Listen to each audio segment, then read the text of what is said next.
For the year of the ox. You can see it on the screen at the moment. We have got the calendar. Every year we have a beautiful calendar. This year, half the funds for the calendar is actually going to charity. Every year we put so much money aside for any events that I hold to charity. Last year you all donated to help and support a dear friend of mine, Krishna Lovejoy, who very sadly did pass away later this year. But with the help of the funds that we raised, we actually made her life a little bit easier, and she lived about 9 months longer than what was expected. So it was really good. So thank you all last year for your gold coin donation. This year though, with the fires happening, we're raising funds. There is a family that I know that has actually lost everything. They lost their homes in the fire and they did lose everything. So half the money from all calendars will actually be going to fundraising.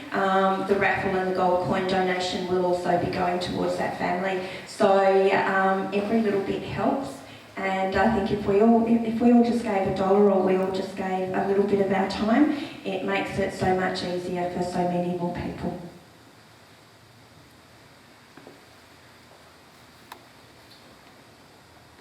The year of the ox has started, and we would have already started feeling the energy for the year of the ox last October.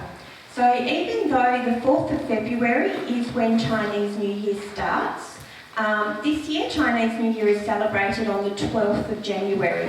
So the Chinese works in a formula called the Hissa calendar, which is the spring calendar or the lunar calendar. And the Chinese New Year is celebrated from about the 16th of January till about the 16th of February every given year. It changes in between. So even though officially with the books the changeover date is generally the 4th of February, the energy shifts between that month. And we also find that we start feeling the energy for the next year from about October in any given year. And I found it really interesting. I was doing research with the bushfires and I realised that every year when I run this seminar there seems to be a major bushfire raging somewhere. Yesterday was the 10th anniversary of the Kelmscott bushfires, and I remember coming back from a seminar on that day hearing on the radio with the Kelmscott bushfires, and obviously we've just now had the Wooroloo bushfires, which couldn't have come at a worse week I suppose for Perth. But while I was looking into it, I researched and I went back through the dates, because obviously I believe everything has a connection. And with Feng Shui, everything works in a time period. So energy is repeated every 60, 120 years. And as you know, last year was the year of the rat. And the rat year was the start of the new 120-year cycle. So the rat was meant to bring new energy. Rats are always very busy, okay? Rats are very busy, they're very industrious. COVID caused us to slow down. And interestingly, when I was looking back on my research and notes, COVID was actually predicted way back when we were writing notes in probably June and July of 2019.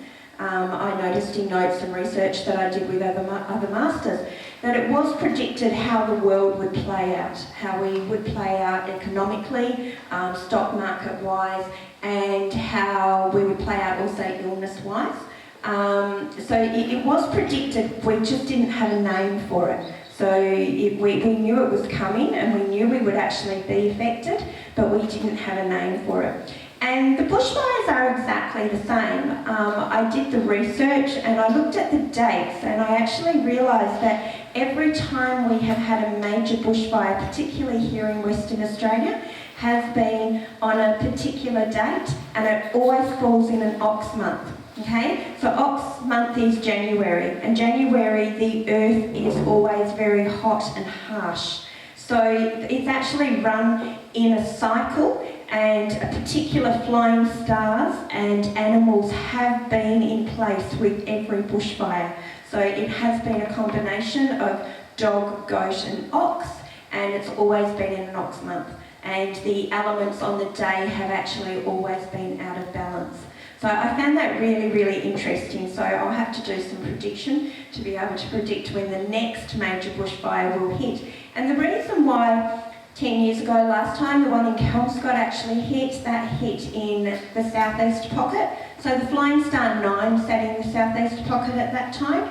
When the bushfires went through Harvey, down in the southwest, at that particular time, the Flying Star 9 also sat in the southwest. Now, in this last week, when these bushfires started, the Flying Star 9 was actually sitting in the northeast.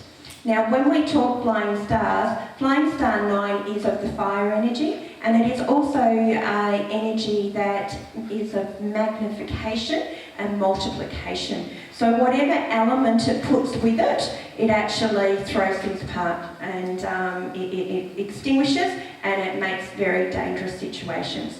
So even though we go, okay, well, why did this happen? This is kind of why it happens. These things do actually happen in time frames, and they do happen in order, unfortunately. Now, the Cosmic Trinity, when we look at Feng Shui, for those that are new to Feng Shui, I'm sorry those that come every year, obviously some of the information is going to be repeated, but I think you learn something new every time you listen to me. I tend to try to tell different stories at least. Each person's destiny and chart is ruled by what we call the Cosmic Trinity. Now, the Cosmic Trinity, this information is in your booklet. You don't have to write a lot of notes about it. It is actually in there. But the Cosmic Trinity is where we say our life and our destiny is divided into 3 sections. And each section we hold at 33%. So 33% of your luck is what we call your destiny luck, and that is actually your date of birth. So from your date of birth, when we go into date selection, the Chinese are very big in date selection. We don't do it so much here in Australia, but they have a lot more control, and they tend to have a lot more Caesarean sections and date selection. And the reason why they do that, and this is actually playing out in society in a whole, I've really noticed, because I found with COVID, it seems to be the age group between 20 and 40 that haven't coped as well. So everybody over 40, we've managed to already deal with some hardship within our life. Okay, so we've got some hardship, and we've actually had some experience within our life. And those of us that have got younger children that are under the age of 20, because we've actually dealt with that hardship, we've been able to deal with COVID and the fear and the situations that we're facing at the moment so much better. So because we've been, I suppose, a little bit more balanced and secure within the situation, we're able to instill that balance and security in our younger children. So our children haven't actually bought into the fear factor. It's just, yay, we get another week off school, okay? So it's a lot more fun for them. But those that are between the age of 20 and 40, often the Chinese say that if you have a harder childhood, your resilience is better in life. So your luck pillars often run in 10 and 20-year cycles. So the Chinese, with date selection, they will actually choose a date so that their children have hardship for the first 20 years of their life, okay? Because that actually builds resilience. And we don't tend to do that so much in Western society.